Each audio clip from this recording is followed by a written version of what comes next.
ये जो रोम छिद्र भगवान ने जो दिए हैं, ये केवल स्मरण के लिए दिए, केवल स्मरण के लिए। शिव कथा कहती है,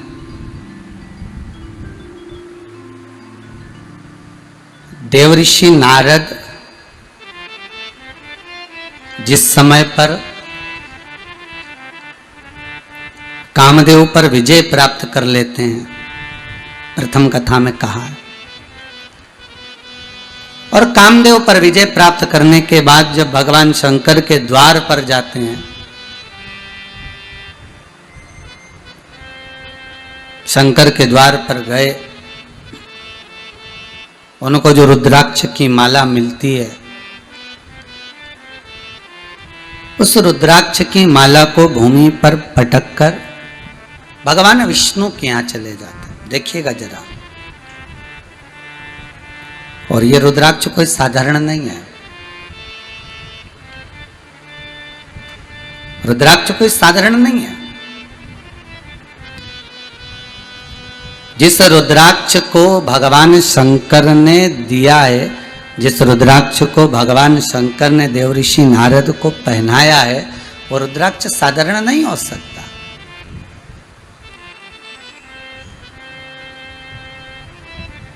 कोई साधारण सा रुद्राक्ष नहीं।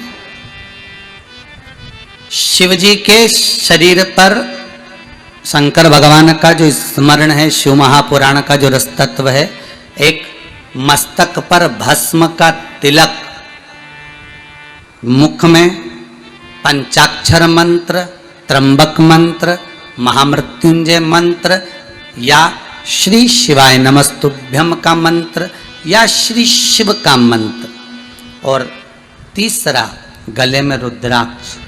ये तीन त्रिवेणी के संगम है, ये तीन त्रिवेणी के संगम है।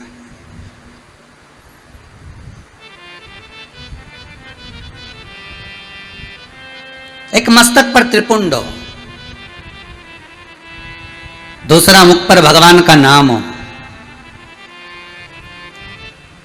और तीसरा गले में रुद्राक्ष। हम अगर आप शिव के उपासक हो तो रुद्राक्ष धारण कर लो, मना नहीं। कई लोग कहते हैं क्या तुलसी की माला के साथ में रुद्राक्ष पहन सकते? क्यों नहीं पहन सकते?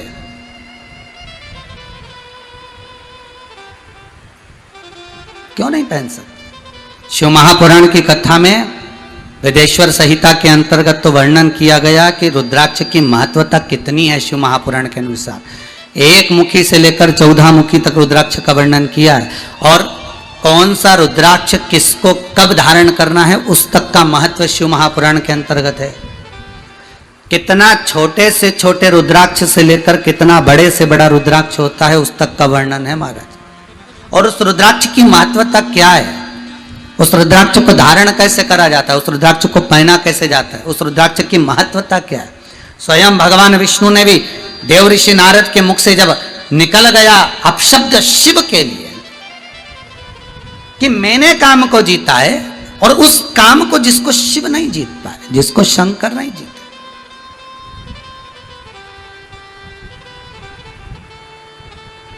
जिसको देव अधिदेव महादेव ने नहीं जीता, उसको मैंने जीता है। जब ये शब्द सुने, ये शब्दों का जब स्मरण भगवान विष्णु के सामने हुआ, तो भगवान विष्णु को दुख बढ़ा हुआ, बहुत दुख हुआ।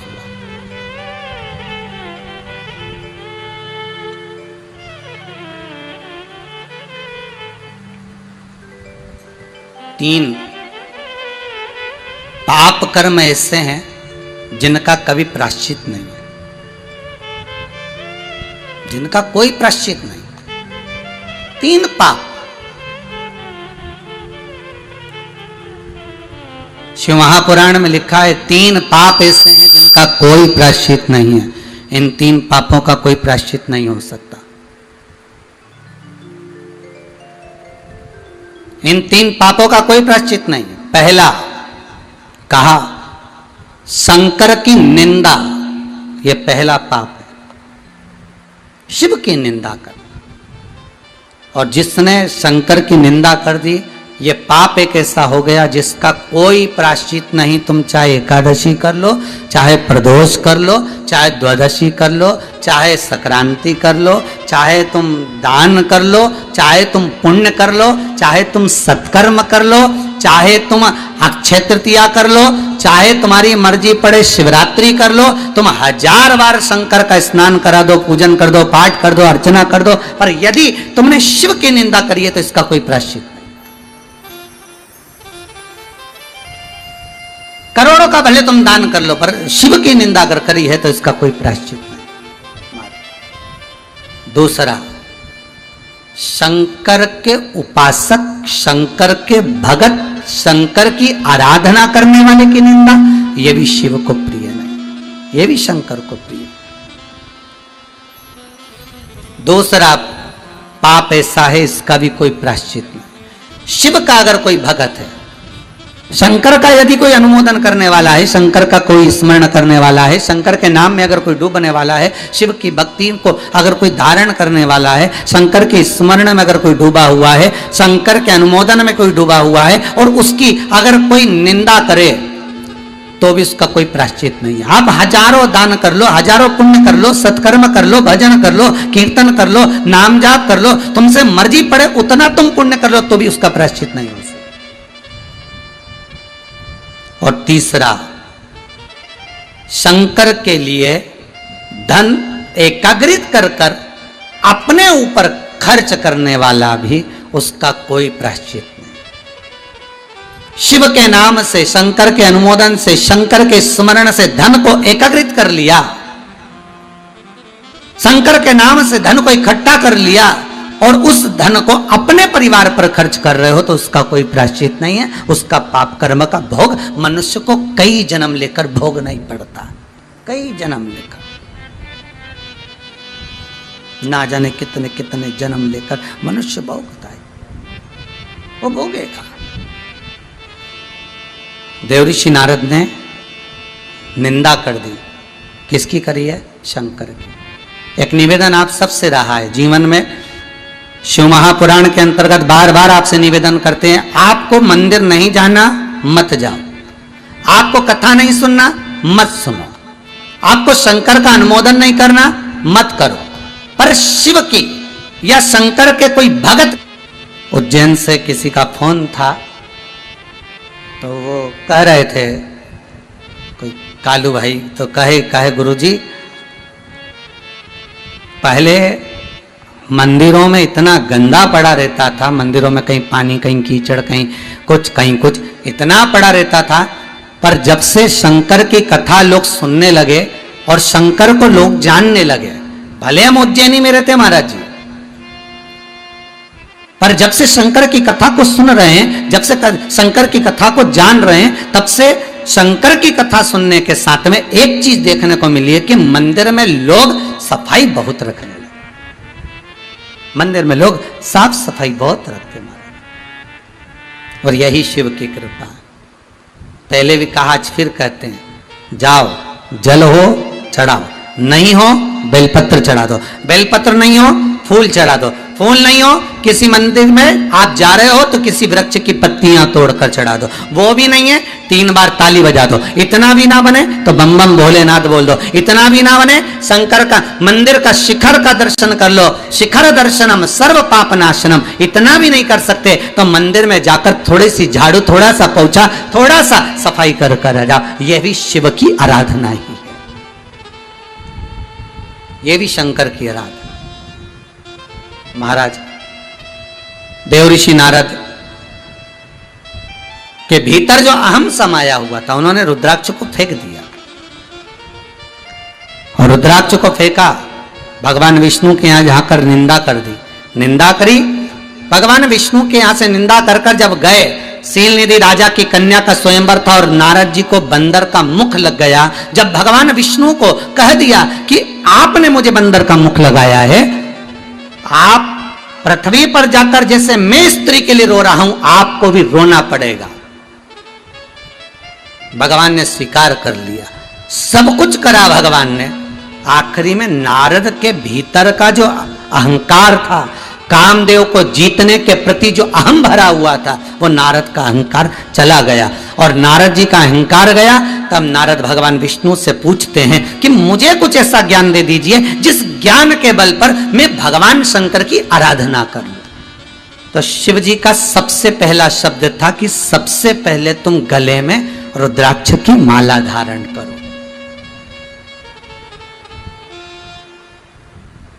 सबसे पहला शब्द था भगवान विष्णु का। और बड़ी प्रसन्नता की बात है साहब, जब कुबेरेश्वर धाम में रुद्राक्ष महोत्सव किया गया, सभी को रुद्राक्ष वितरण किए गए, कई लोगों ने फोन कर कर कहा गुरुदेव ऐसी कृपा रही कि घर में रुद्राक्ष रखा हुआ था तो रोग से हम बचे रहे, इस कोरोना महामारी में हम थोड़े सचेत रहे, बचे रहे।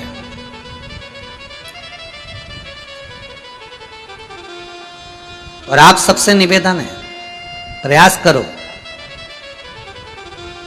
कम से कम आधा घंटा नहीं तो 15 मिनट, 15 मिनट नहीं तो 10 मिनट घर के सभी सदस्य एक जगह बैठकर श्री शिवाय नमस्तुभ्यं, श्री शिवाय नमस्तुभ्यं, श्री शिवाय नमस्तुभ्यं, श्री शिवाय नमस्तुभ्यं, कम से कम 10 मिनट, 5 मिनट, 15 मिनट बैठकर भगवान शंकर का अनुमोदन करो। आप नहीं श्री शिवाय नमस्तुभ्यं बोल सकते, पंचाक्षर मंत्र बोलो, ओम नमः शिवाय, ओम नमः शिवाय, उच्चारण कर लो। ये भी नहीं कर सकते तो महामृत्युंजय मंत्र का स्मरण कर लो। वो भी नहीं कर सकते तो भीतर से गौरी शंकर का स्मरण कर लो, पर करो।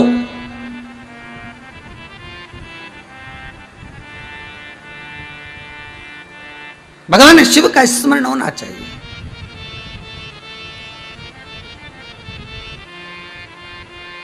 महाराज वो स्मरण जरूर, घर घर में भोले बाबा की जय होना चाहिए, जय होना चाहिए।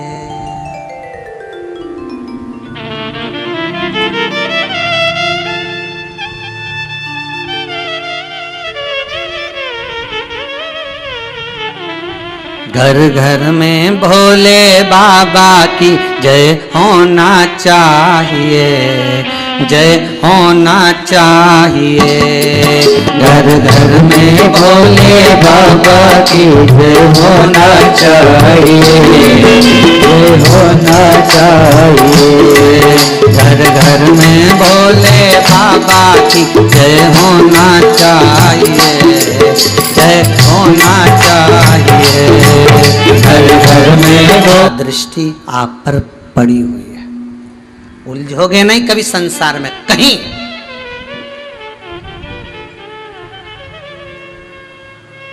चलो अच्छा, एक भाव लिखकर रख लीजिए।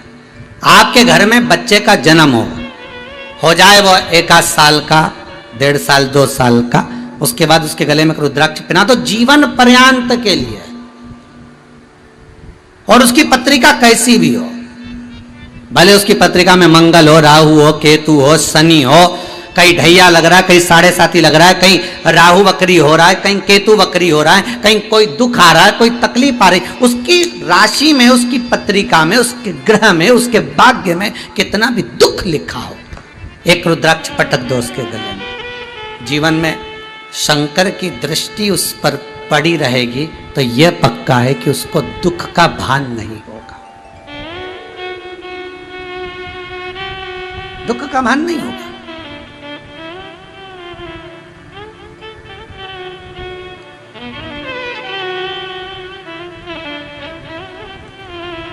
जैसे एक पुलिस वाले केस ढूंढ लेते हैं, कैसा भी केस हो, अगर किसी ने हरकत करी है, किसी ने कोई गलत काम करा है, किसी ने कोई बेकार काम करा है और उसकी अगर रिपोर्ट हुई है तो वो केस पुलिस वाले ढूंढ लेते हैं। जैसे पुलिस वाले केस ढूंढ लेते हैं, उसी तरह देव अधिदेव महादेव भगवान नारायण, भगवान ब्रह्मा, भगवान विष्णु ये भक्त ढूंढ लेते हैं। एक बार अगर रिपोर्ट हो गई, एक बार अगर रिपोर्ट हो गई तो फिर केस ढूंढ लिया उन्होंने। एक बार रिपोर्ट हुई तो केस ढूंढा, फिर वो कहीं पर भी चले जाए उसको ढूंढ कर ले आएंगे, कहीं पर भी हो उसको ढूंढ लाएंगे।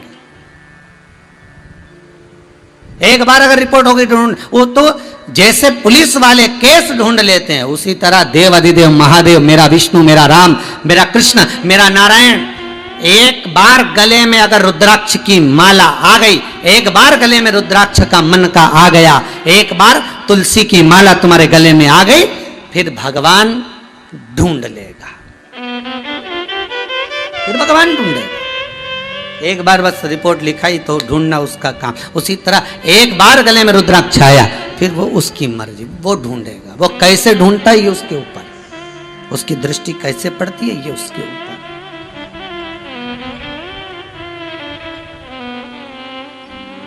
तुमने गलती करी नारद, नारद तुमने गलती करी है, और वह गलती सबसे बड़ी ये है कि तुमने गलती ये करी है कि नारद वो रुद्राक्ष की माला को तुम जमीन पर, भूमि पर पटक कर आ गए, वो सबसे बड़ी गलती है। उस माला का तुमने अपमान करा, और अपमान माला का नहीं, अपमान रुद्राक्ष का हुआ। रुद्राक्ष कौन? शिव। ये बस पंचाक्षर मंत्र और ये रुद्राक्ष, ये शंकर ही तो है, शिव ही तो है, दूसरा है कहां? आप जितने लोग रुद्राक्ष का एक मन का, अगर पूरी माला भी नहीं हो तो एक मन का,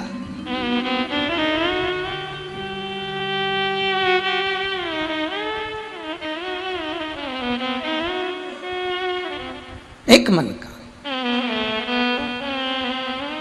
और मुख में भगवान का नाम, बस बहुत है। इस संसार सागर में उबरने के लिए बहुत है, इतना बहुत। देखो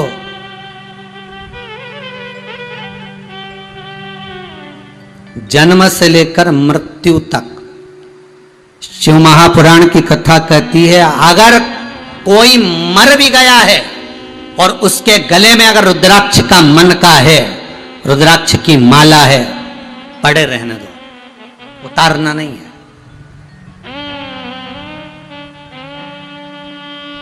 उतारना नहीं है। अगर मर भी गया तो भी पड़े रहने दो। हाँ, अगर रुद्राक्ष सोने में है तो फिर तो उतार लो। सोने में होगा तो फेंकेगा कौन? कौन जलाएगा? हाँ, उतार लो। पर रुद्राक्ष का मन का, मान लो अगर धागे में पड़ा हुआ है आपके, तुलसी भी अगर सोने में होगी तो रात को उतार लोगे, रुद्राक्ष भी अगर सोने में होगा तो रात को उतार लोगे, पर वही तुलसी, वही रुद्राक्ष अगर मान लो धागे में पड़ा हुआ है तो कौन उतारेगा? जाने दो। और वो रुद्राक्ष अगर आपके गले में पड़ा हुआ है, अंतिम समय तक पड़ा हुआ है, और मर भी गए, परिवार वालों से कह कर जाना, तन पर से सब नोच लेना, पर मेरे गले में जो रुद्राक्ष है उसको निकालना मत ही। वो रुद्राक्ष मेरे साथ अंतिम संस्कार में भी मेरे साथ होना चाहिए। मेरा शंभू, मेरे शंकर मेरे हृदय में है, और वो मुझे शमशान में मिलेगा, ये रुद्राक्ष के बल पर मिलेगा। आखिरी में वही मिलना, कोई दूसरा नहीं।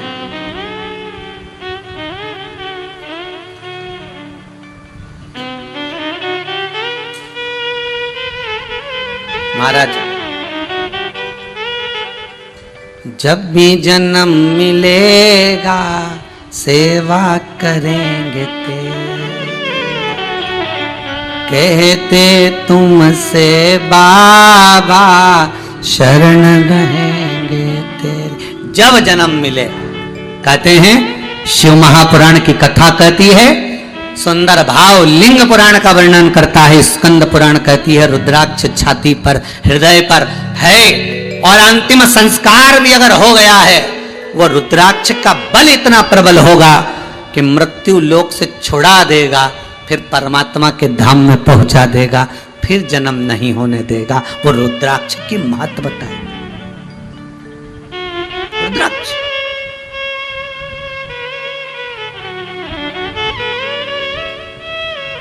जैसे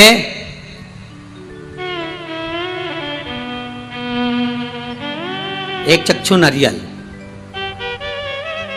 एक अक्षु नरियल, श्रीफल, त्रिचक्षु एक चक्षु।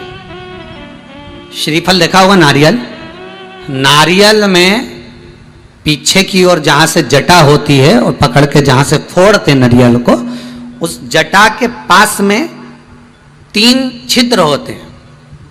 शंकर भगवान को पूर्णता में देने वाला और शंकर भगवान के द्वारा संकट हरने वाला एक फल, वो कहलाता श्रीफल। आपको पशुपति व्रत में कहा था कि पशुपति व्रत में उद्यापन में ना तो आपको ब्राह्मण का भोजन कराना है, उद्यापन में ना कोई जोड़ा जिमाना है, उद्यापन में एक काम करना है। क्या बताया था कि शंकर भगवान को 108 बेलपत्र समर्पित करना। जब पशुपति व्रत आपके पूर्ण हो जाए, 5 सोमवार पूरे हो जाए, 108 बेलपत्र समर्पित कर देना। बेलपत्र नहीं हो तो 108 चावल के दाने समर्पित कर देना। वो ना बने 108 सफेद फूल समर्पित कर देना। 108 सफेद फूल भी नहीं हो, मूंग समर्पित कर देना। जो तुम्हारे पास में हो 108 वो समर्पित कर देना। और फिर एक श्रीफल नारियल लेना, उस पे 11 रुपए रखकर शंकर जी के मंदिर में शिव जी को समर्पित कर देना। यह उद्यापन हो गया पशुपति व्रत का। उस श्रीफल में, उस फल में, उस नारियल में 3 नेत्र होते हैं। नारियल का जहां जटा होती है, जहां से पकड़कर फोड़ते हैं, उसके उस तरफ देखेंगे 3 नेत्र मिलेंगे, 3 छिद्र मिलेंगे। वो 3 चक्षु हैं। शंकर के 3 नेत्र हैं वो। और कितना सुंदर लिखा है महाराज। स्कंद पुराण के अंतर्गत वर्णन किया है, भविष्य पुराण के अंतर्गत स्मरण किया है। एक चक्षु नारियल मतलब 10,000 नारियल में एक नारियल ऐसा होता है, एक श्रीफल ऐसा होता है जिसके 3 नेत्र की जगह 1 नेत्र होते हैं। कितने नेत्र होते हैं?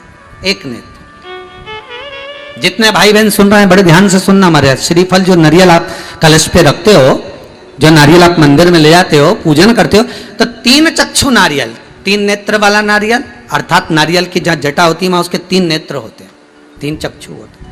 और 1 चक्षु वाला, 1 नेत्र वाला 10 से 15,000 श्रीफल में, नारियल में एक नारियल ऐसा होता है जिसका 1 नेत्र होता है, उसमें 3 नेत्र नहीं होते, एक चक्षु होता है। तो महाराज शिव पुराण कहती है,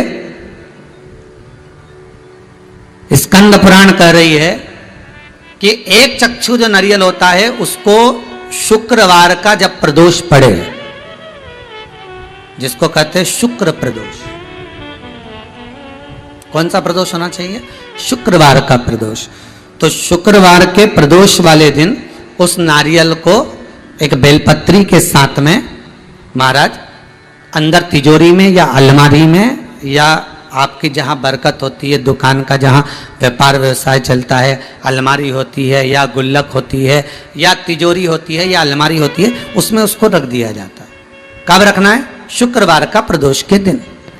और शुक्र प्रदोष के दिन उसको रखने के बाद में दूसरा दिन, अर्थात शुक्र प्रदोष के दिन रख दो और शनिवार के दिन उसको निकाल लो। और निकालने के बाद उसको पूरे घर में घुमाने के बाद में श्री गणेश जी के मंदिर में, जो भी तुम्हारे घर में, तुम्हारे गांव में, तुम्हारे नगर में जो गणेश जी का मंदिर हो, उस मंदिर में ले जाकर उसको रखी आइए। वहां से मात्र 1 दुर्बा लेकर आइए, गणेश जी महाराज की चढ़ी हुई केवल 1 दुर्बा। और उस दुर्बा को दरवाजे की देहली पर छुलाकर उस दुर्बा को अपनी अलमारी में, अपनी तिजोरी में उसी दिन रख दो जिस दिन लेकर आए महाराज। कभी जिंदगी में लक्ष्मी की कमी नहीं आ सकती, पर होना चाहिए 1 चक्षु नारियल। कभी संपदा की कमी नहीं आ सकती। कभी आपको नीचे की ओर नहीं जा सकते, आप उन्नति की सीढ़ी पर ही चढ़ोगे, अग्र नहीं बढ़ो, आगे ही बढ़ो। 1 चक्षु नारियल, 1 चक्षु नारियल हो तो जीवन का आनंद सुख। तो उसी तरह शंकर को पाना, शिव का स्मरण करना या शंकर का अनुमोदन करना। पहले की कथा में, सुमानी जी वाली कथा में भी कहा था, शिव महापुराण अगर आप सुन रहे हो, आपकी चित्त वृत्ति में अगर शंकर की कथा आ गई और वो शिव पुराण आपके भीतर अगर पहुंच रही है, तो आप इस शिव पुराण का जगत में कह भी सकते हो कि शंकर की वो कथा में हमने ये सुना है और उससे ये फल है, उसका ये आनंद है, उसको श्रवण करो।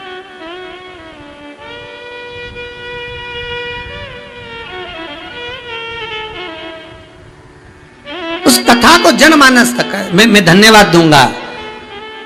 महाराज नीमच, परतवाड़ा, इंदौर, नांदेड़, महाराष्ट्र, मध्य प्रदेश, गुजरात, ना जाने कहां कहां के भाइयों ने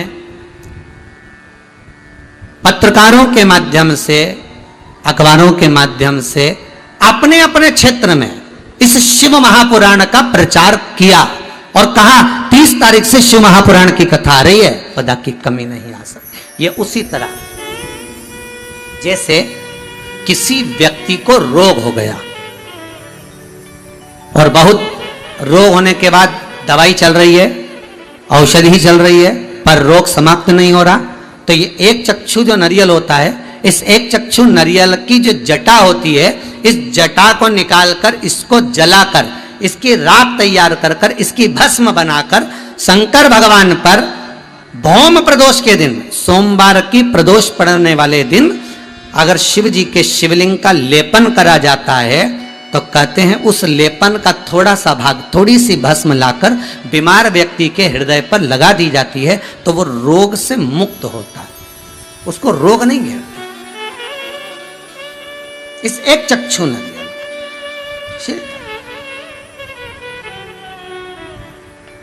देवर्षि नारद, आपने गलती करी है। नारद जी बोले मैंने गलती करी है? हाँ।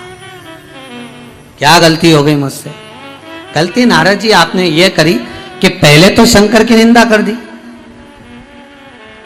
ओहो। देवर्षि नारद बोले इसीलिए आपने मेरा सम्मान नहीं करा। भगवान विष्णु बोले ऐसा तो हो नहीं सकता कि मैंने सम्मान नहीं करा, सम्मान तो करा, पर अहंकार इतना समाया हुआ था, अभिमान इतना समाया हुआ था कि सम्मान आपको सहन नहीं हुआ।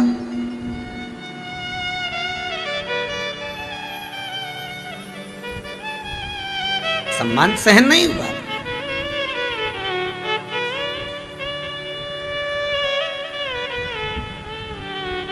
नारद भगवान को पाने का सबसे सुंदर तरीका है कलयुग केवल नाम धारा, सुमर सुमर नर उतरहि पर। भगवान को पाने का सबसे सुंदर तरीका है भगवत नाम का स्मरण, भगवान की चर्चा, भगवान का भजन, भगवान का कीर्तन, भगवत स्मरण में डूबे रहे। आज जमशेदपुर में बैठकर सिन्हा परिवार अगर कथा का रसास्वादन करा रहा है, पूरा सिन्हा परिवार, फिर कहूंगा एक पीढ़ी नहीं, 7 पीढ़ी नहीं, उज्जैनी में ऋण मुक्तेश्वर महादेव की दीवार पर बड़ा बड़ा पत्थर से खुदा हुआ लिखा है कि शंकर की शिव महापुराण की कथा, शंकर की कथा 71 पीढ़ी को तार देती है, एक पीढ़ी नहीं। ना जाने कितनों को, और आप जितने लोग श्रवण कर रहे हैं, जितने लोग इस कथा को सुन रहे हैं, धन्यवाद आपको, बहुत बहुत साधुवाद जो आप इस कथा को अपने हृदय में उतार रहे हो, ना जाने कितनी पीढ़ी को तार रहे हो। ये कृपा है, ये करुणा है उस विश्वनाथ की।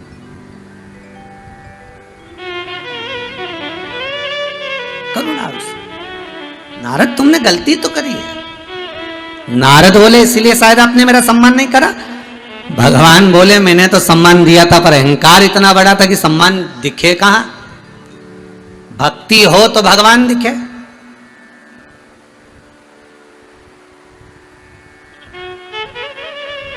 पहले रेलवे स्टेशन जाते थे ना, तो स्टेशन पे वजन तोलने की मशीन लगी थी। आप लोगों ने देखी होगी जितने लोग कथा सुन रहे हो। स्टेशन पे पहले, बस स्टैंड पर, रेलवे स्टेशन पर वजन तोलने की मशीन लगी होती थी। उस पे चढ़ो, 5 रुपया 1 रुपया जो कलदार होता था वो उसके अंदर डालो तो एक स्लिप निकल के आती थी। इतना बड़ा कल्ली सी एक टिकट जैसी स्लिप आती थी। उसमें लिखा रहता था 55 किलो, 60 किलो, जो जितने किलो का होगा उतने किलो की निकली।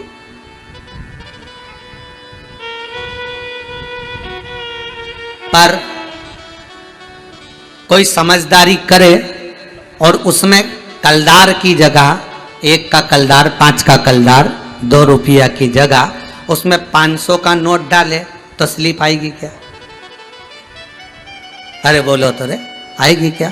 जितने बैठे हो टीवी के सामने, स्टेशन पर तुम वजन तोलवा रहे हो, पहले एक मशीन लगी होती थी, उस मशीन पे चढ़ो और एक कलदार उसमें डाला तो उसमें से निकाल, जितने किलो के तुम होगे उतना किलो लिखा आ जाएगा। 60 kilo, 50 kilo, 55 kilo, 30 kilo, 40 kilo, जितने के उतने। तो अब तुम एक प्रयास करना कि उसमें 1 रुपए की जगह, 5 रुपए की जगह 500 का नोट डाल कर देखना, स्लिप आएगी क्या? नहीं, कोई स्लिप नहीं निकलेगी। उसमें कोई वजन की स्लिप आएगी ही नहीं कि कितना तुम्हारा वजन है, कोई स्लिप। उसी तरह भगवान ये नहीं देखता कि तुम्हारे पास में माल कितना है, 500 का है, 2000 का नोट है, 10,000 है, 50,000 है, 1 लाख है। भगवान को कोई मतलब नहीं कि तुम्हारे पास में धन कितना है। भगवान तो ये देखता है कि एकाकार अर्थात एक नाम भगवान का, वो एक क्वाइन, सिक्का अर्थात भगवत स्मरण कितना है, बस वो सिक्का ही भजन बता देता है। उसी तरह तुम्हारा भजन भगवान का द्वार बता देता है कि द्वार कब मिलेगा, वो सिक्का।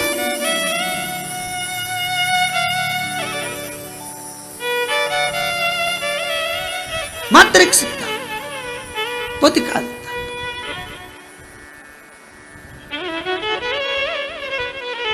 नारद तुमने गलती करी है। नारद जी बोले मैंने गलती, हाँ आपने मेरा सम्मान नहीं, भगवान बोले सम्मान तो किया था पर अहंकार के कारण सम्मान नहीं दिखा, वो सम्मान नजर नहीं आया आपको।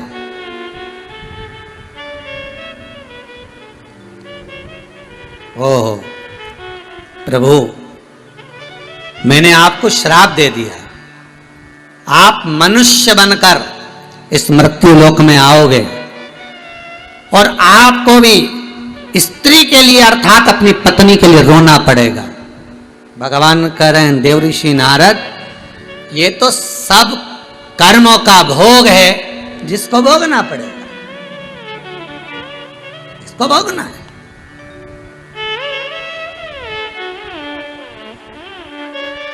ये कर्मों का भोग है, ये हमारे मस्तक पर, हमारे सिर पर ये ऋण है जिसे चुकाना पड़ेगा।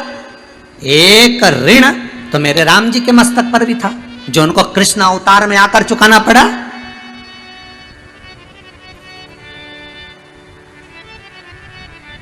एक ऋण तो मेरे राम जी के मस्तक पर भी रह गया था। कब? जब बन जाते समय माता जानकी को प्यास लगने लगी, सीता जी बिलखने लगी, मां जानकी के मुख से निकल गया, प्रभु बहुत प्यास लगी,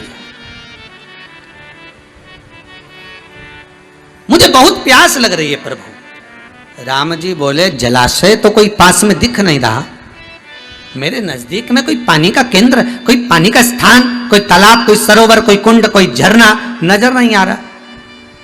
आज सीता जी बोली प्रभु आपको हाँ चलना चाहिए ना, तो जहां पानी हो ना उसके पास पास से चलना चाहिए, कम से कम पीने को तो मिल जाए। पानी नहीं मिल रहा, तड़प रही थी।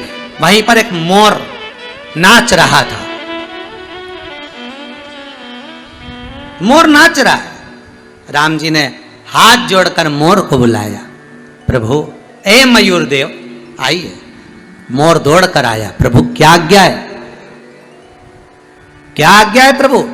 राम जी बोले मोर, हे मयूर, जानकी जी को प्यास लगी है, हमें पानी दिख नहीं रहा, आप उड़ते हो, ऊंचा बैठ जाते हो, आप सब दूर वन में जंगल में विचरण करते रहते हो, हे मयूर देव, हे मोर, आप बताओ ना पानी कहाँ है?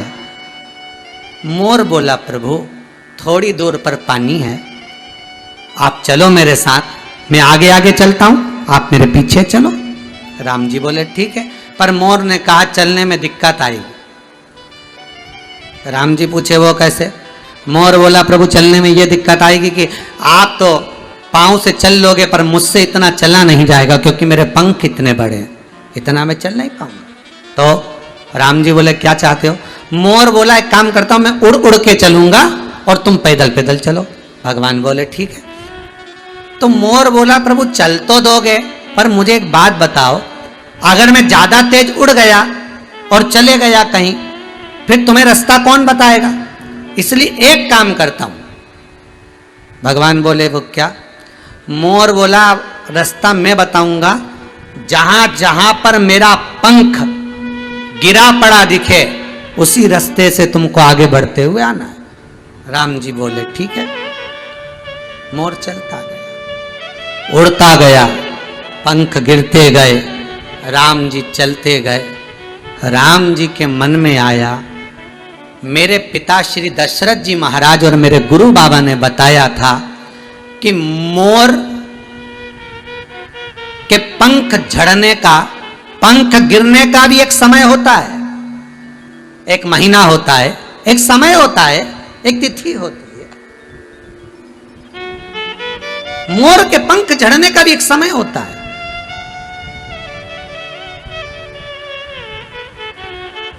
और यदि मोर अपने पूरे पंख उस समय में न झड़ाए और उसके पहले अगर झड़ा देता है तो मोर मर जाता है।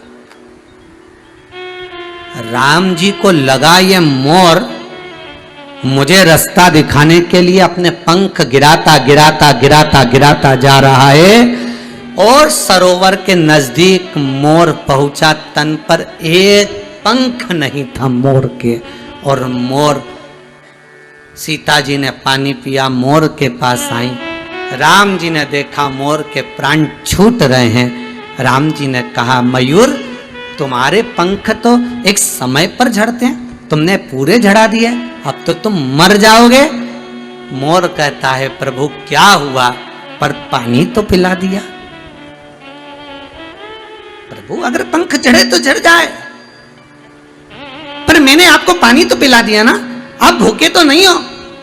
और परमात्मा को अगर मैं पानी नहीं पिलाता, मां जगत जननी को अगर पानी नहीं पिलाता तो मेरा जीवन बेकार था। प्रभु मोर अपने प्राणों को त्याग रहा है। राम जी कहते हैं मोर चिंता मत करना, तेरा कर्ज अदा करने के लिए ये राम एक अवतार और लेगा, कृष्ण अवतार लूंगा, और जैसे तूने मोर पंख मेरे चरणों में पटका है, रास्ता दिखाने के लिए उस मोर पंख को मैं मस्तक पर लूंगा। केवल तेरे कर्जे को चुकाने के लिए राम आएगा, केवल तेरा कर्जा चुकाने के लिए राम को एक कृष्ण अवतार लेना है। ऋण चुकाने के लिए मैं अवतरित होऊंगा। अरे रावण तो बहाना था साहब राम जी को आने का, रावण तो बहाना है। मेरे राम चाहते तो रावण को कब का मार देते, मेरे शंकर चाहते तो रावण कब मर जाता, ब्रह्मा जी चाहते तो रावण मर जाता। रावण को मरने में देरी नहीं लगती, पर राम को आने का सबसे बड़ा कारण था कि कर्जा चुकाना था। उधर शबरी अम्बा रोज बुआरी काटती थी, शबरी अम्बा रोज झाड़ू लगाती थी, रंगोली डालती थी, सेज बिछाती थी। तो राम को तो आना पड़ेगा क्योंकि शबरी के लिए, और शबरी के लिए आने से पहले राम को आना पड़ेगा, मेरे कृष्ण को आना पड़ेगा। उसके आने का एक कारण है, हर अवतार का कोई कारण होता है। कोई कहे कि कंस को मारने के लिए भगवान कृष्ण प्रकट हुए, नहीं नहीं नहीं, भगवान कृष्ण को अगर प्रकट होना था कर्ज चुकाने के लिए प्रकट हो गए कि यह मोर पंख मुझे मस्तक पर धारण करना है, ये मोर पंख मुझे लेना,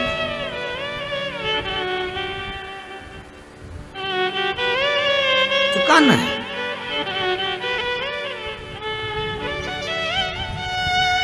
लेकर जाना तो चुकाना है। मेरे जल पिया है, तूने मार्ग दिया, कृष्ण अवतार लूंगा, द्वापर में आऊंगा, तेरा साथ निभाऊंगा, चिंता ना करना। तेरे पंख झड़ गए, दुख है, कृष्ण अवतार में मैं खुद मोर नृत्य करूंगा। करा, मोर कुटी पर जाकर मेरे भगवान कृष्ण ने मोर नृत्य करा। तो भगवान विष्णु क्या गलत कह रहे हैं देवर्षि नारद को?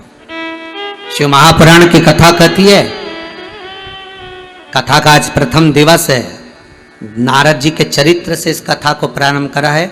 पूरी कथा में 7 दिन में रुद्राक्ष का महत्व, भस्म का महत्व और भगवान के मंत्र का महत्व, इस त्रिवेणी संगम को लेकर ये पूरी 7 दिन की कथा करेंगे। एक एक भस्म का चरित्र स्मरण करेंगे कि कौन सी भस्म शंकर को कब चढ़ाना चाहिए और उसको कहां लगाना चाहिए।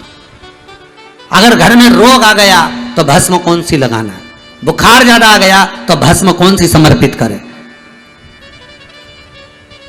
लीवर किडनी गड़बड़ हो गया कौन सी भस्म शिव जी को चढ़ाई जाए, उस भस्म को कैसे लिया जाए, कैसे धारण किया जाए। कैंसर जैसा रोग भी हो गया तो भस्म शंकर को कैसे चढ़ाकर उस स्थान पर लगाई जाए जहां पर कैंसर हुआ है। उस भस्म का, किसी गठान हो गई शरीर में, वो गठान को गलाने के लिए भस्म कैसी शिव को समर्पित करना चाहिए, वो कौन सी भस्म शंकर को चढ़ाई जाए और गठान पर लगाई जाए कि गठान गल जाए, समाप्त हो जाए बिना औषधि के। शिव महापुराण में एक एक वर्णन, स्कंद पुराण में, लिंग पुराण में, नर्मदा पुराण में एक एक वर्णन आता है। पूरी कथा में ये जो सिन्हा परिवार जमशेदपुर से जो कथा करा रहा है, इसमें पूर्ण तरह से ये त्रिवेणी संगम को लेकर चलेंगे। रुद्राक्ष, भस्म और प्रभु का मंत्र जाप, स्मरण, समझे उसको। इसलिए आज कथा में पहले दिन तो हमने रुद्राक्ष का थोड़ा सा महत्व, थोड़ा सा भस्म का महत्व, कि नारियल की जटा, एक चक्षु नारियल की जटा की उस भस्म का क्या फल है, थोड़ा सा।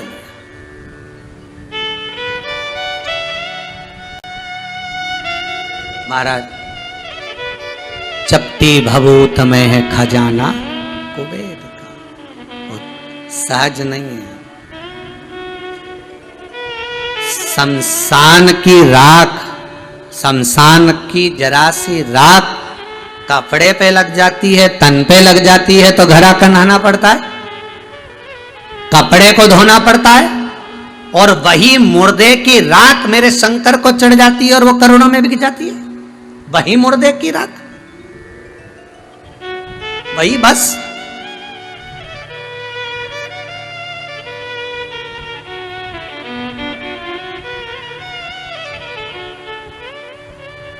वो साधारण नहीं, वो सरल नहीं महाराज।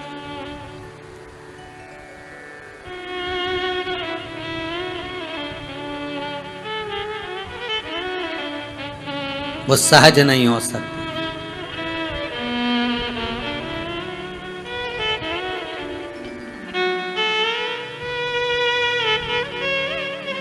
उसको पहचाने, उसको जाने। आज मेरे भोले का सारा जग ही दीवाना है,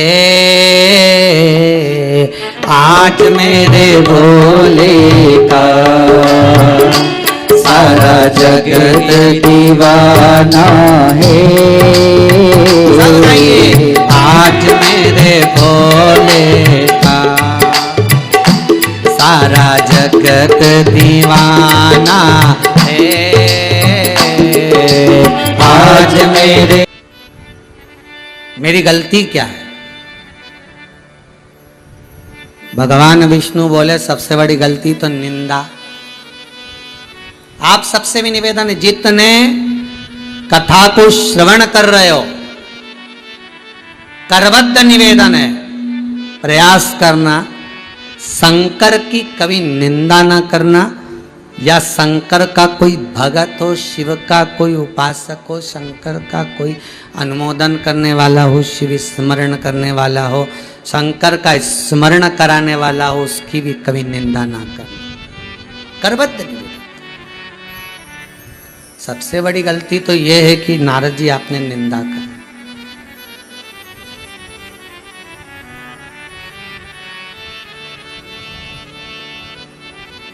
पहले के समय में 7-8 दिन तक जब बुखार नहीं उतरता था, आजकल तो ये कोरोना जैसा क्रम हो गया कि कोरोना का बुखार भी बहुत दिन तक चलता रहता है? पर पहले के समय में जब 7-8 दिन तक बुखार नहीं उतरता था ना, तो डॉक्टर के पास जाते थे और डॉक्टर से जाकर कहते थे,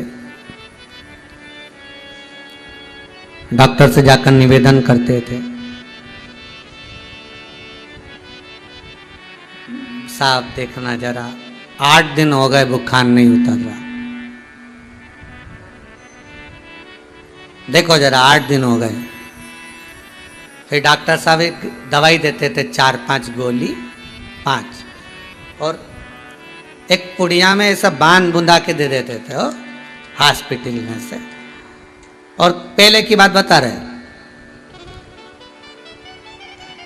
गोली खा लेना, रजाई ओढ़ के कम्बल ओढ़ के सो जाना और पसीना निकल जाना चाहिए। पसीना निकल जाएगा, बुखार अरे बोलो तो जम के उतर जाएगा। पहले की बात है। आज के जमाने में अगर बुखारों करा जाए तो भैया कोरोना की जांच जरूर करा लेना, ये तो हम तो पुरानी बात बता रहे हैं, ठीक है।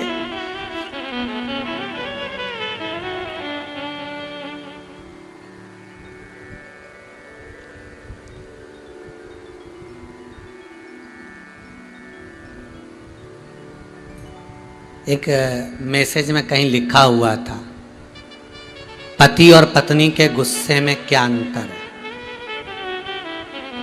पत्नी और पति के क्रोध में, गुस्से में क्या अंतर है? तो उसमें लिखा था, पति का क्रोध पुराने बुखार जैसा होता था कि खुद पर आ गया, खुद ही भुगत लो और अकेले में पड़े रहो और तपते रहो। और पत्नी का क्रोध, तो क्या पत्नी का क्रोध आज के कोरोना जैसे बुखार जैसा है, जिसके भी संपर्क में आता है उस पर उंडेल जाता है। दोनों में अंतर है, पति का क्रोध और पत्नी के क्रोध में अंतर है। तो ये पुरानी बात है।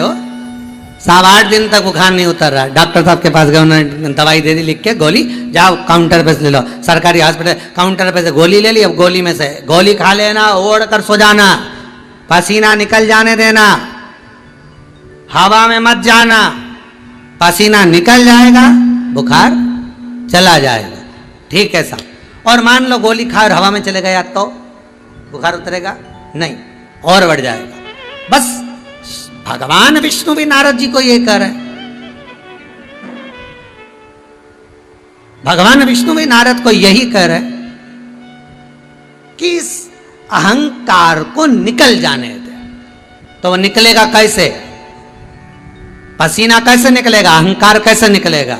तो भगवान विष्णु सबसे सुंदर तरीका बता रहे हैं, भगवान का जितना भजन करोगे, ये अहंकार अर्थात जितनी राम नाम, कृष्ण नाम, शिव नाम के रजाई को, कम्बल को, चादर को ओढ़ कर सोगे, उतनी जल्दी अहंकार का पसीना निकल जाएगा। अहंकार का पसीना निकला, बुखार गया, बुखार गया मतलब फिर कोई दिक्कत ही नहीं। अब तुमने गोली तो खाई और हवा में चले गए, मतलब भजन तो करा, भजन तो करा और लोगों को दिखा कर करा, तो फिर अहंकार उतरेगा क्या, पसीना निकलेगा क्या? नहीं। शिव पुराण कह रही है, नारद तुम्हारे भीतर का जब अहंकार जला जाएगा, तब तुम्हें स्वयं भगवान का दीदार हो जाएगा। बस गलती तुम्हारी है कि तुमने एक तो निंदा कर दी, दूसरा तुमने रुद्राक्ष का अपमान कर दिया, ये गलती तुम्हारी है। इन गलती से तुम संवर नहीं पा रहे, इन गलती से तुम सुधर नहीं पा रहे, इस गलती से तुम निकल नहीं पा रहे। ये कहां का तरीका है?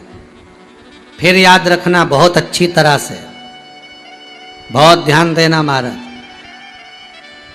जिस चीज का अहंकार होता है सबसे पहले वही छूट जाती है। नारद जी जिस माला का अपमान करे थे नारद जी को वही माला वापिस पहनना पड़ा। वही माला नारद वापिस पहने, वही माला। ठीक है। तो नारद जी बोले, नारद जी के मुख से शब्द निकला। नारद जी ने भगवान विष्णु से कहा, प्रभु अब जो माला मैंने फेंकी थी, जो माला मेरी गिर गई थी, जो मैं शंकर जी के दरवाजे पर फेंक कर आया था, जिस माला को महाराज, जिस माला को मैंने फेंका था, वो माला जो गिरी थी, वो माला प्रभु उसको तो नंदी ने उठा लिया और नंदी ने उठाकर उस माला को शंकर जी को दे दिया। अब वो माला तो मुझे मिलने वाली नहीं है, तो करा क्या जाए।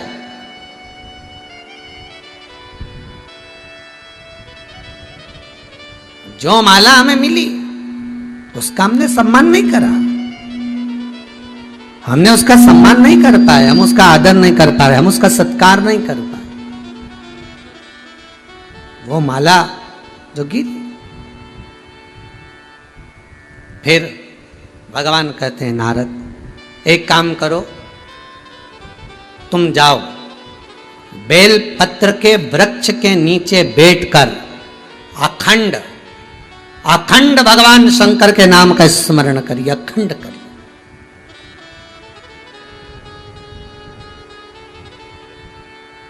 तुम जाओ बेलपत्री के वृक्ष के नीचे बैठना और शिव जी के नाम का स्मरण करना।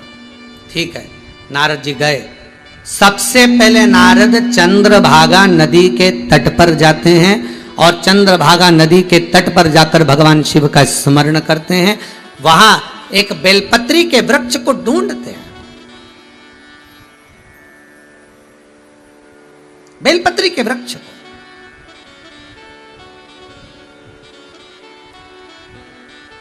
चंद्रभागा नदी के तट पर केवल देवर्षि नारद अकेले ने तप साधना नहीं करी है। चंद्रभागा नदी के तट पर भारत की भूमि के कई साधु, कई तपस्वी, कई संत, स्वयं रामानुजाचार्य जी महाराज, स्वयं श्रीमद वल्लभाचार्य जी महाराज चंद्रभागा नदी के तट पर आराधना करें महाराज, जहां देवर्षि नारद ने स्मरण किया।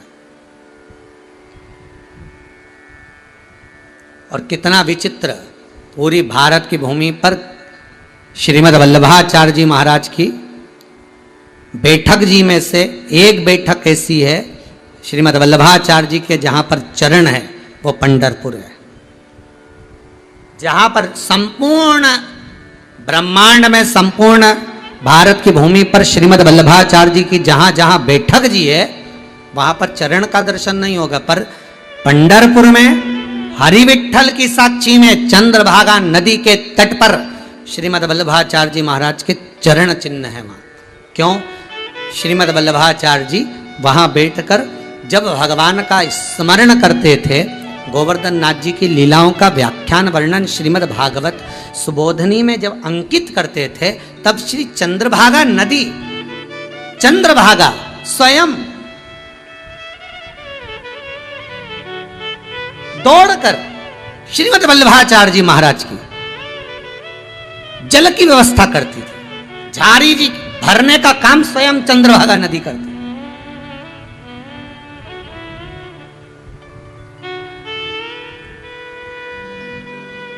हमारे हिंदू धर्म में ये जो तीर्थवन बने हैं, ये कोई ऐसे ही नहीं बन गए साहब। एक कथा प्रसंग में आता है, महाराज गोसाई जी राधा कुंड पर बैठकर अपनी लेखनी से राधा नाम का स्मरण, कृष्ण नाम का स्मरण, भगवत नाम का स्मरण कर रहे थे। और उनके जो गुरु थे, उन्होंने दूर से देखा कि इतनी चिलचिलाती धूप में, इतनी गर्मी में ये क्या लिख रहा है, और इसके सिर के पास एक बड़ी सुंदर स्त्री खड़ी है और वो अपने पल्लू से छाया कर कर खड़ी है। तो समझ में नहीं आया और गुरुजी दौड़ कर गए, अपने शिष्य के पास। शिष्य के पास जाकर देखा तो वो लड़की जो स्त्री थी वो भाग गई, वो दिखी नहीं। शिष्य से कहा क्या कर रहे हो ये? हिलाकर, उसकी सुध नहीं, वो तो राधा कुंड पर बैठा अपनी लेखनी से भगवान का स्मरण कर रहा है। हिलाया, क्या कर रहे हो? उठकर प्रणाम करा, गुरुदेव थोड़ा सा शास्त्र लिख रहा था, स्मरण कृष्ण का कर रहा था, मेरे भगवान का कृष्ण नाम मैं अंकित कर रहा था। गुरु कहते हैं बताओ, कृष्ण का नाम अंकित कर रहा है और राधा को परेशान कर रहा है। अरे कोई झोपड़ी बना लेता, छतरी रख लेता, छाया कर कर लिखता चल जाता, पर तू जब कृष्ण का नाम लिख रहा था, मैंने दूर से देखा एक स्त्री तेरे ऊपर पल्लू की छाया कर कर खड़ी थी, वो कोई दूसरी नहीं थी, स्वयं राधा रानी थी, स्वयं राधा, वो दूसरा नहीं। हमारे भारत की भूमि के जितने तीर्थ हैं, जितना स्थान है, ये कोई साधारण नहीं है। जितने ज्योतिर्लिंग है ये साधारण नहीं, जितने उपलिंग है ये साधारण नहीं। भगवान के जहां जहां भजन के स्थान बने हुए हैं ये कोई साधारण नहीं, ये भगवत स्मरण में डूबने वाले, भगवत नाम में डूबने वाले, रस तत्व में डूबने वाले।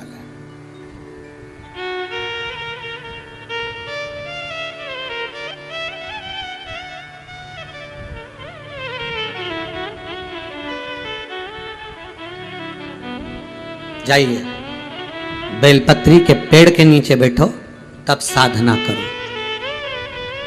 बैठ कर जिस बेलपत्री के पेड़ के नीचे देवराज नाम का ब्राह्मण चोरी कर कर धन लेकर गया था मंदिर के अंदर, शिव महापुराण की कथा को सुनकर निकल रहा था, चक्कर खाकर नीचे गिर गया, बेलपत्री के वृक्ष के नीचे उसके प्राण छूट गए, तो शंकर भगवान नंदी लेकर आए और इस चोर को नंदी पर बिठाकर कैलाश लेकर गए। कितना महत्व है बेलपत्री के वृक्ष, कितना महत्व। संपूर्ण आज ये कोरोना महामारी में लोगों को जो ऑक्सीजन की जरूरत पड़ रही है, आज दुनिया के लोगों को ऑक्सीजन के लिए कहीं ढूंढते फिर रहे हैं, ऑक्सीजन चाहिए। अगर पूरे इस ब्रह्मांड में, पूरी इस पृथ्वी पर, भारत की भूमि पर बेलपत्री के पौधों को, बेलपत्री के वृक्षों को रोपित कर दिया जाए, 24 घंटे ऑक्सीजन देती है बेलपत्र, 24 घंटे। कर दो रोपित, करो रोपित।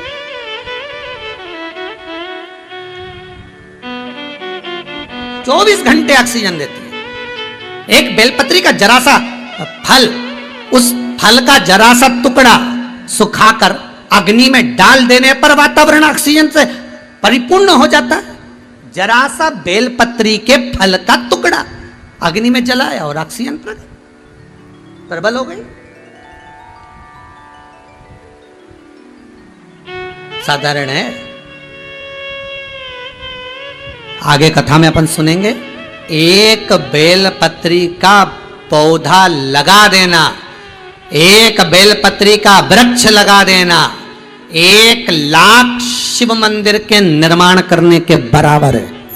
कितने मंदिर? 1 लाख शिव मंदिर के निर्माण के बराबर है। एक बेलपत्री का पौधा, एक बेलपत्री का वृक्ष लगा देना। क्यों? क्योंकि मंदिर बनेगा तो एक, और बेलपत्र एक सुख देने वाला है। जैसे सिन्हा परिवार जमशेदपुर से बैठकर कथा का रसास्वादन कराकर संपूर्ण ब्रह्मांड को एक एनर्जी दे रहा है, एक आनंद दे रहा है, एक सुख प्रदान कर रहा है। आप अगर वृक्ष लगा दोगे तो वो आज नहीं तो कल, कल नहीं तो परसों, आप रहो ना रहो, हम रहें ना रहें, पर वो वृक्ष की पत्ती शंकर को तो चढ़ेगी, वो किसी काम तो आ नहीं सकती है। वो फल टूटेगा तो कोई तो खाएगा, किसी को तो लाभ मिलेगा, उसकी छाया में कोई तो सुख पाएगा। कोई एक बार बैठकर शंकर का नाम ही ले गया तो ही फल मिल गया।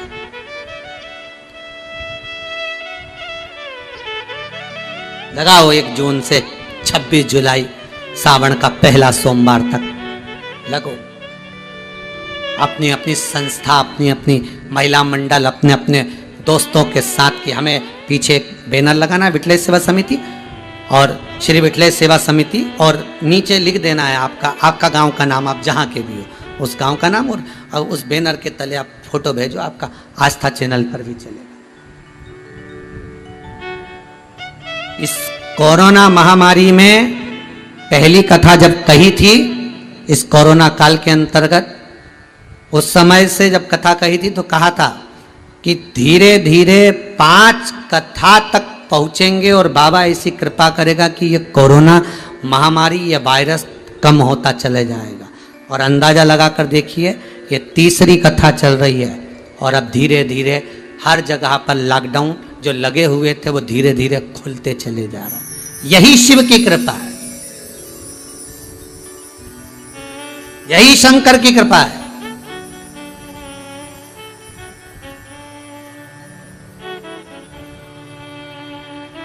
शिव उपासना में सुख ही सुख है, आनंद ही आनंद है। महाराज जाओ नारद जी, आप तो नारद जी कथा में और बेलपत्री के पेड़ के नीचे, हाँ बेलपत्र वृक्ष के नीचे बैठो, जाओ जरा जाइए। महाराज जिस बेलपत्री के वृक्ष के नीचे देवराज के प्राण छूटते हैं, शंकर नंदी लेकर आते हैं, चले जाते हैं, उसको लेकर देवराज कहता है मैं चोर हूं, मैं ब्राह्मण कुल में जन्मा पर मैंने कभी अच्छा कर्म नहीं करा, मैं कभी अच्छा कर्म नहीं कर पाया, और मेरे प्राण छूटने पर देवादिदेव महादेव आए। भगवान कहते हैं, भोलेनाथ कहते हैं, तूने प्राण भी त्यागे तो कहा। इससे पहले सोमानी जी की कथा में कहा था गुजरात वालों की कि पहले जब व्यक्ति मरता था, लेकर जाते थे राम नाम सत्य कहते हुए, बीच मार्ग में एक जगह ऐसी होती थी जहां पर अर्थी को उतारा जाता था, जहां विश्राम दिया जाता था, उस मुर्दे को वो स्थान नहीं होता था, बेलपत्री के पेड़ के नीचे रोका जाता था, जिससे बेलपत्री के वृक्ष की छाया इस मुर्दे पर भी पड़ जाएगी तो ये जीवात्मा तर जाएगी। इसलिए ये शंकर के धाम चली जाए, इसलिए विश्राम देते थे, मुर्दे को भी ले जाते समय एक जगह पर रोकते थे, विश्राम तक, सुख तक।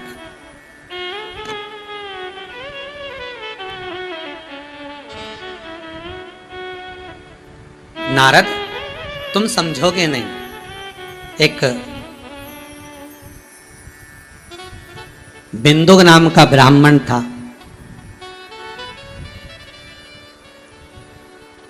चंचूला देवी उसकी पत्नी थी, ब्राह्मण था वो भी, धन लाकर पत्नी को देता, पत्नी उसका भोग करती, कभी दान नहीं, कभी धर्म नहीं, कभी पुण्य नहीं, कभी सत्कर्म नहीं, कुछ नहीं करा, कुछ नहीं। अरे भाई आप ये गौशाला के लिए दान दे रहे हो, आजीवन भोजन भंडारे का दान दे रहे हो, आप जो सत्कर्म कर रहे हो, शिव स्मरण कर रहे हो, शंकर की कथा सुन रहे हो, आपका किया गया भजन, दान, पुण्य, सत्कर्म आज अगर काम नहीं आया तो एक ना एक दिन जो तुमने दान दिया है, पुण्य करा है, सत्कर्म करा है, वो तुम्हारे सामने जरूर आएगा, ये पक्का है।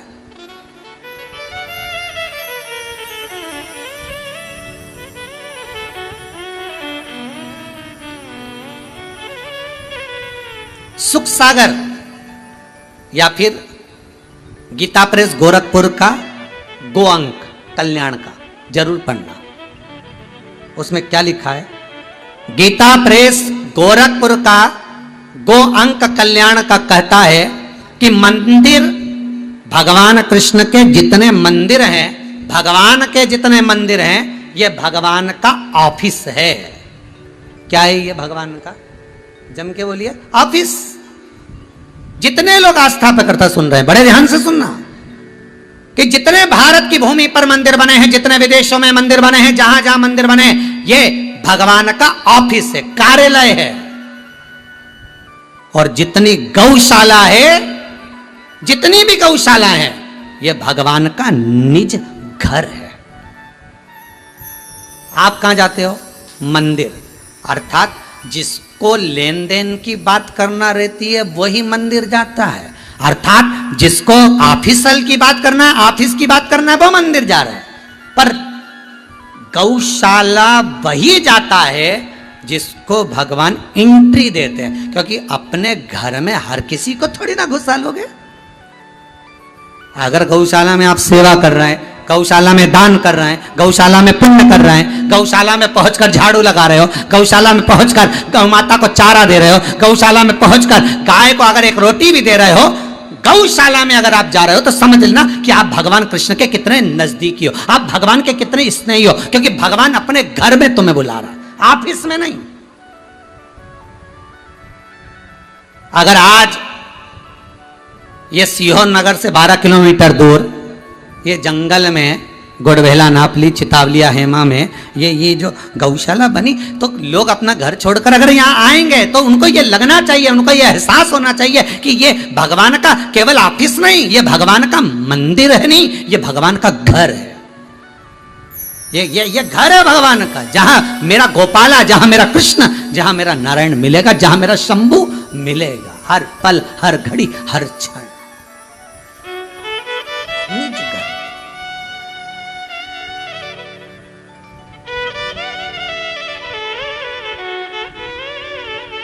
मंदिर ऑफिस है, गौशाला घर है भगवान का। घर में हर कोई नहीं जा सकता, डायरेक्ट प्रवेश नहीं है, जिसको बुलाएगा वो ही आएगा। अभी तो लॉकडाउन चल रहा है, आप अपने घर में रहिए, वही अच्छा है, अभी आना भी नहीं है। अभी तो ऑनलाइन कथा सुनिए और अपने जीवन को धन्य बनाइए। और लॉकडाउन खुल भी जाए तो भी मत आओ, अभी कोरोना महामारी के अंतर्गत अपने घर में रहो, हाथ धोते रहो, सोशल डिस्टेंसिंग का पालन करो, कहीं मत जाओ। कमाने के लिए जिंदगी पड़ी है, अगर शरीर ही चले जाएगा तो कमा कर करोगे क्या? घर में रहो, स्मरण करो, मुख पर मास्क लगाकर प्रयास करिए। बिंदु ब्राह्मण है पर अपने कर्म से वंचित हो गया, और कर्म से वंचित हुआ। एक बार चोरी का धन लेकर आ रहा था, कहते जलाशय में गिर गया, पानी में डूब गया, मर गया। शिव महापुराण में पहले भी कहा था, 3 तरह से मरे हुए व्यक्ति को मोक्ष नहीं मिलता। पहला, पानी में डूबकर मरा हुआ, दूसरा सर्प के डसे से मरा हुआ, तीसरा स्त्री के हाथ से मरा हुआ। इसको मोक्ष नहीं है, इसकी मुक्ति नहीं है। आज ये इसकी मुक्तिता का भाव नहीं।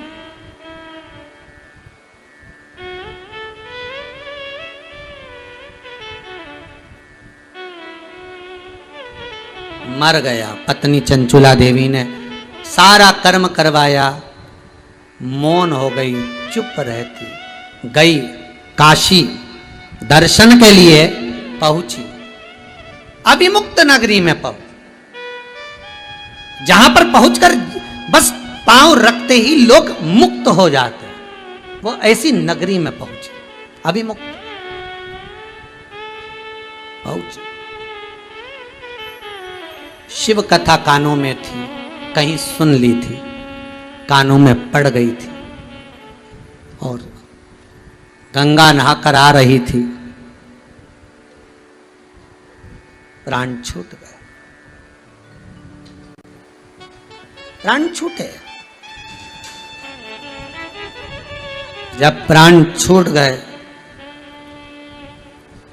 छूटते से ही पार्वती जी की सहेली बन गई, मौन रहती। पार्वती ने पूछा, हुआ क्या? मुझे मेरे पति प्रेत योनि में पड़ा है, क्योंकि पानी में डूब कर मरा था।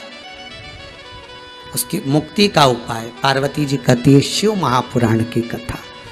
देवर्षि नारद से कहो करेंगे। देवर्षि नारद के पास पहुंची तो कहा, ये नारद नहीं कर पाएंगे। नारद जी कहते हैं, मैं एक जगह नहीं बैठ सकता। तब फिर कहा मेरा मित्र है तुमरुका, वो कहेगा। तुमरुका जी से निवेदन करा। वो कहते हैं कि जोड़े से कोई पूजन करे, जोड़े से पूजन करे तो किसको बुलाया जाए? शंकर और पार्वती, ईश्वर जी गौरा जी बनकर, गणा गौर बनकर शिव महापुराण के यजमान बने, कथा सुनने चले। ईश्वर जी गौरा जी बनकर। आज सिन्हा परिवार जमशेदपुर से बैठकर अगर कथा करवा रहा है तो यह भी शिव और पार्वती का ही एक स्वरूप है। और उनके प्रतिनिधि के रूप में यहां दिलीप जी रूठिया बैठे, उन्हीं के प्रतिनिधि के रूप में समिति के कार्यकर्ता बैठे, क्योंकि अभी किसी को यहां परमिशन नहीं, तो समिति के कार्यकर्ता को ही यहां पर प्रतिनिधि के रूप में बिठाकर पूजा। शिव और पार्वती का स्वरूप है ये शंकर की उदारता, शंकर की कृपा, शंकर की करुणा, उसकी कृपा बिना कुछ भी। तुमरुका जी से कहा कथा कहो। शिव और पार्वती बैठे, ईश्वर जी गौरा जी बनकर गए हैं। देवऋषि नारद बेलपत्री का व्याख्यान सुन रहे हैं, तो बिंदुक की कथा में बेलपत्र का व्याख्यान क्या था? और चंचुला देवी पार्वती जी की सहेली बनी थी, वो कौन सी भस्म माता चंचुला देवी ने शंकर को समर्पित करी थी काशी में, उसको श्रवण करेंगे कल की कथा में। काशी में वो कौन सा शिवलिंग है जहां पर भस्म समर्पित कर कर जीव अपना आनंद पा सकता है, उसका स्मरण कल की कथा में लेंगे। आज की कथा को यहाँ विराम देते हैं। सभी श्रोता भाई बहनों को साधुवादता है, बहुत प्रेम से आनंद से ये शिव महापुराण की कथा को सुनो। कल की कथा में लीवर किडनी के लिए शंकर